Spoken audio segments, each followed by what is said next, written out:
Station, this is Houston. Are you ready for the event? Houston, station's ready for the event. Google Plus moderator, this is Mission Control Houston. Please call station for a voice check. Station, this is the Google Plus Hangout. How do you hear me? Google Plus Hangout, International Space Station. We have you loud and clear aboard. We have our own way of hanging out up here. Watch my buddies hang out. We're ready to hang out with you guys. Welcome aboard.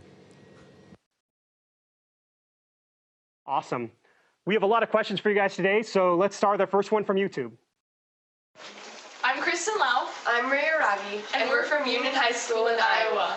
Our question is, what is the exact purpose of having humans live on the space station? Thanks. Over. Well, the whole point of having a space station is to have some place in space where people can take their ideas. We have a huge power supply up here. We have a lot of rack space, and we have a lot of scientists on the ground with a lot of ideas about things to do in space. We have literally hundreds of experiments going on right now as we're working up here. And the space station really offers a lot of flexibility to us that you wouldn't have. If you wanted to put an experiment in space and you didn't have a space station, I don't know where you'd put it. Right next to us is a rack. Yesterday we took an experiment out of it called InSpace, which is looking at special magnetic fluids that can change the way we have really changed the operation of braking systems, and maybe have applications to seismic dampers and stuff for earthquake zones.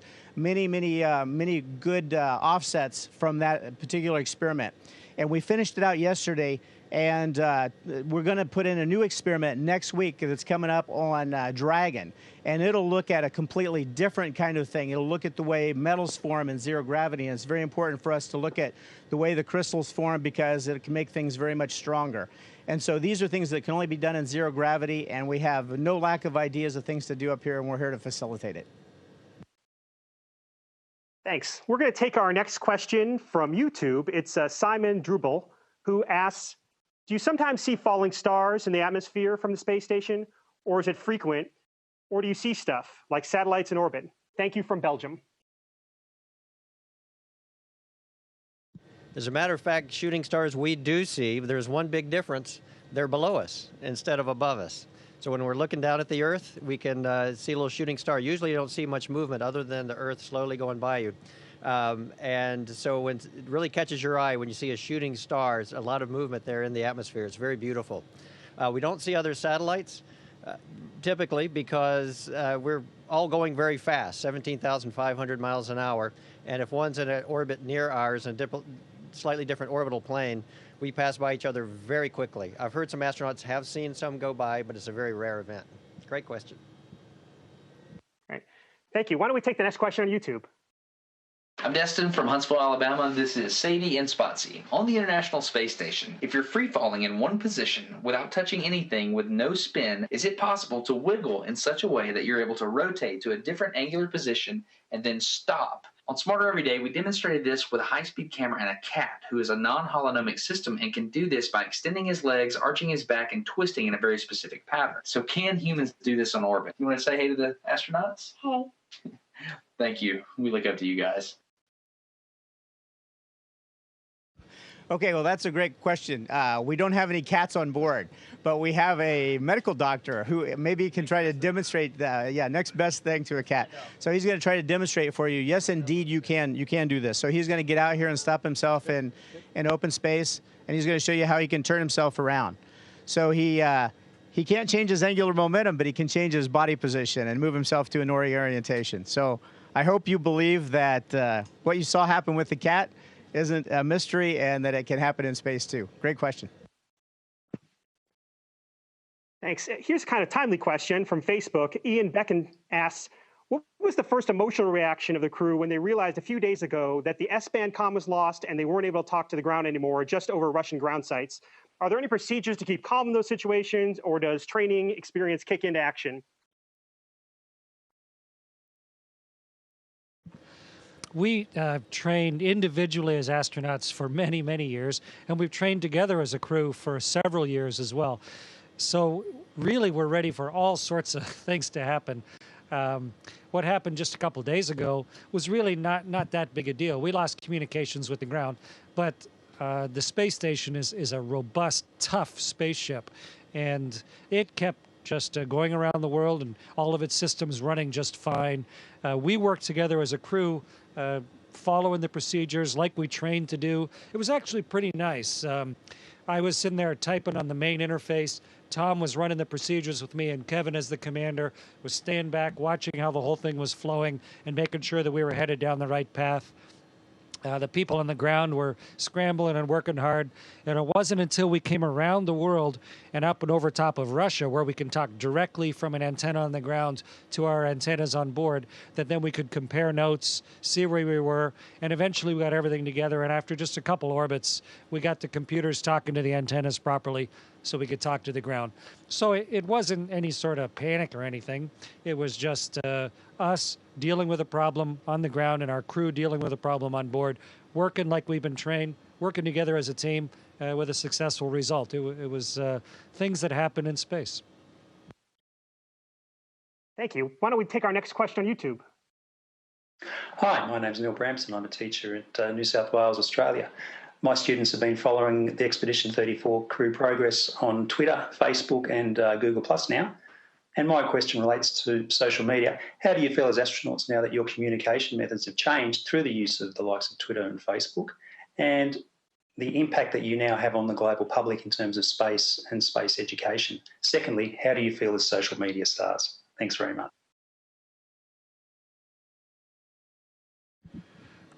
I don't think anybody tries to use technology to push back the edge of the human experience more than we do. I mean, look where we live and what we're doing, how we're making this happen. And so we constantly try and take something simple, but then apply it in a new way and allow it to improve our understanding really as a species. And we are, for the first time in history, with this space station, as a planet, as a species, we're leaving Earth. And it is just, it's too good an experience not to share. And with technology that we have now, with the communications capability that NASA and others have put on board here, we can real time communicate as people with pretty much everybody on Earth who has a computer or an iPhone or something. And so with Twitter, which is a really handy way to do that, we can take a picture or have a thought here on board and just in a matter of a few minutes, get it down to the ground and spread around the world. That's wonderful for viewing things like the big tropical cyclone that's off Madagascar right now. It's a great way to communicate the transient emotions and the thoughts that go through us as we are experiencing this really on behalf of everybody. And as far as being a media star, I mean, this is just a really rare human experience. And we've worked hard to get here, but at the same time, we know just how lucky we are to be here. And I think it's important to try and share it with as many people as possible. But something else to remember, everybody around the world, if you just choose the right time of day, you can look up and watch this star go over as well. And that's a pretty nice touch back and forth also. Thanks. I'll take another one from social media. I'm not sure if you guys have thought about this or not, but it's something I don't think I've heard asked before. It's on Twitter, @Nozelbar asks, which scientists of the past would you like to take into space, like Galileo, Kepler, et cetera?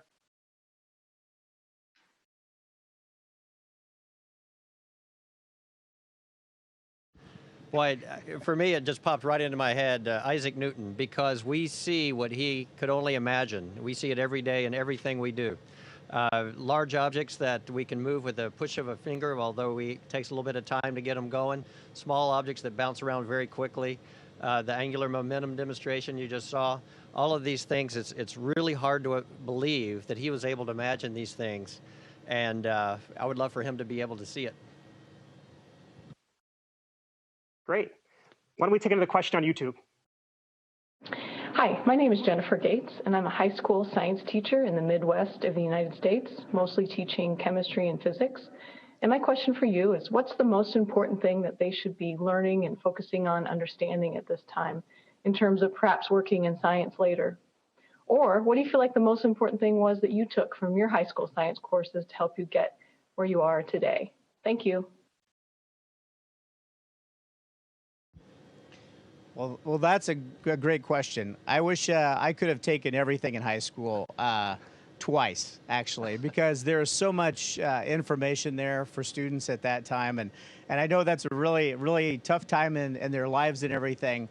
And it is almost overwhelming, all the subjects that are offered to you and the choices that are offered to you at that time. I loved math and I love physics, and I happened to have a very enthusiastic physics teacher who just made me, I just couldn't wait to go to class every day. And we talked about things like, Newton's laws and that sort of thing. And like Tom just mentioned, we get to see him up here in action, and their advanced phases and stages as well, like in orbital mechanics and those sorts of things. So that's the one that really piqued my interest. But we have a life support system on board that's very chemistry intensive, and we talk chemistry almost every day. We use mathematics every day. It's very important in mission control, too, for the people who support us. Trajectories to get up. I'm going back to Earth in about 3 weeks, and there are some brilliant mathematicians working on putting me in a very small spot in Kazakhstan. So there are people working, waiting there for me, and they're doing calculus, and they're running it backwards so that they can integrate all the way back to the ground and get me to the right place on the ground. So it's a lot of complicated science to make this all work. There's medical, you can see Chris has got a special thing on his head today. The medical science is very important to us, to what we're doing on Space Station. And no matter what you like, what your field is, you can find an area in that applies to space flight for sure. So just take all of them that you can and learn as much as you can about all of them. You'll probably need them all if you're going to end up in the space business, and you might need them all in almost any business you end up in. So take advantage of it. Why don't we take another question on YouTube? My name is Fraser Kane, and I live on Vancouver Island, Canada. And my question is for Chris Hadfield, who's been delivering all these beautiful photographs from space. And my question is, how does being on the International Space Station change your photography technique with the microgravity, the very harsh exposures, the very distant objects that you're trying to focus on, and perhaps the low light conditions? Thank you very much. Hey, thanks, Fraser. And I used to live on Vancouver Island as well. It's a beautiful part of the world and nice part of Canada. Taking pictures up here, especially outside, is quite complex at first. Fortunately, we have really good instructors down on Earth, some really good trainers who taught us, prepared us, gave us a lot of good tricks. The weird part about it is space is so incredibly black, so incredibly dark. It's a bottomless pit of deep black, almost so deep it almost has a texture when you look at it. And when you have that in part of your picture, and then the world reflecting the sunlight, especially the tops of clouds somewhere else, it's very difficult, at least for people who aren't professional photographers, to try and balance that and get a picture that looks good both ways.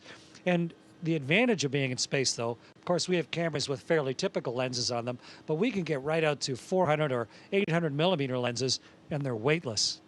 We don't need a tripod. So every photographer in the world would love to have that much glass out in front of their eyes and not have to hold it up or not have to balance it.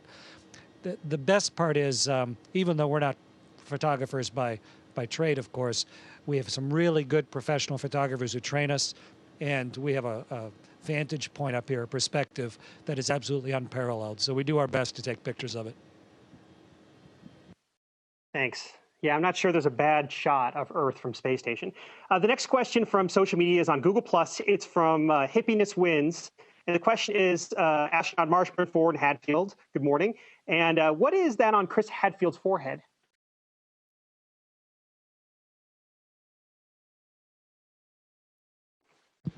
Well, what he has on his forehead is actually a temperature probe. So it's two things being investigated here. Number one is the technology. It's really nice to be able to measure body core temperature without having to get too invasive. And so what that's doing is he's got another one on his chest and is measuring his core temperature. And the reason why they're doing that is your body temperature, the core temperature, is a good indicator of how your body cycle is moving, your circadian rhythm.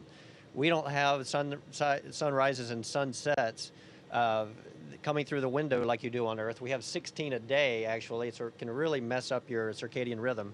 So they're learning a lot about how our body functions through this kind of time cycle that's very strange. And it has a lot of implications for people that do night shifts and that work extremely long hours, and for astronauts living in space, how we can improve work efficiency and improve rest as well. Great. Let's take another question from YouTube. My name is Mia Richmond. I live in Bolivar, Missouri. I am in 2nd grade and I am 8. The other night at dusk, I saw you guys fly over my house. How long do you guys stay up there in the space station? Who has the record for staying up there the longest? Thank you. That was a good one. Yep. Well, I'm glad you could see us. Hopefully one of us was waving back at you. We can stay up here about 6 months, and that's actually a limitation of our spaceship that gets us here and brings us back home again. It's certified to be up here in space for about 6 months.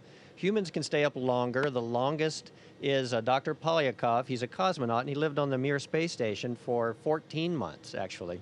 So, and we're going to have a few astronauts and a cosmonaut living up here for up to a year here in the next couple of years or so.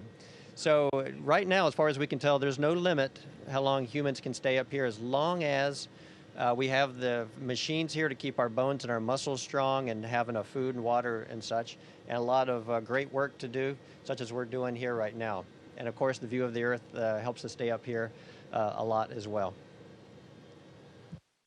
Great. We'll take another question from social media. This is from Facebook. Sheila Averbush asks, what was the most influential book you read that helped inspire you to go to space?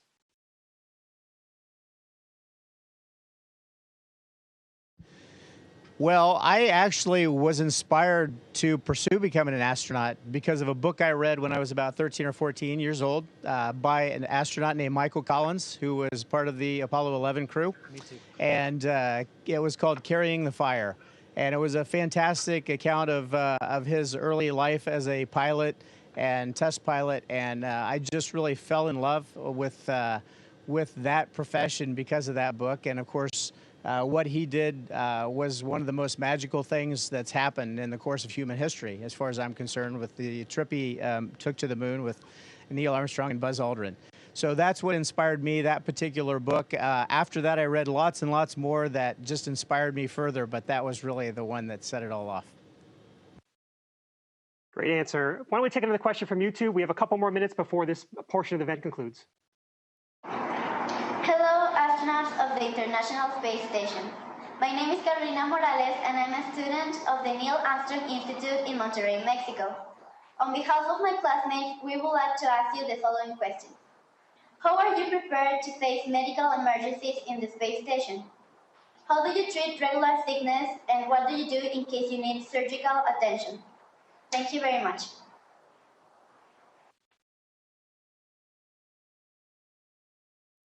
So we can actually handle some pretty big emergencies up here, medical emergencies. First of all, we always have 2 crew medical officers on board. They could have any background, but they're trained to apply first aid or take care of emergencies that can keep somebody alive for up to 24 hours. I happen to be a doctor, but there's no requirement to have a doctor up here all the time.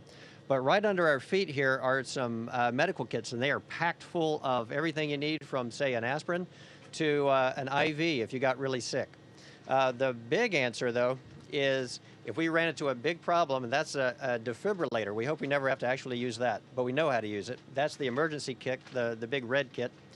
The big answer, though, is our Soyuz is our ambulance, and we would hop in the Soyuz and bring somebody home if we thought that they were going to be have a real big problem or even die from a medical problem up here. Not to mention all the doctors on the ground who have not only been preparing us, but preparing this equipment and the procedures and the techniques, but also would be giving us advice real time if something happened. Space motion sickness is really common. About 3 out of 5 astronauts get it. We've got some medicines to take care of that, so it's really not much of an impact anymore.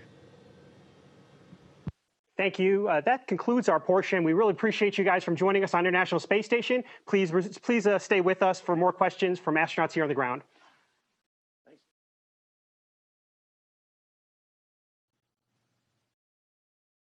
Station, this is Houston ACR. Thank you. That concludes the event.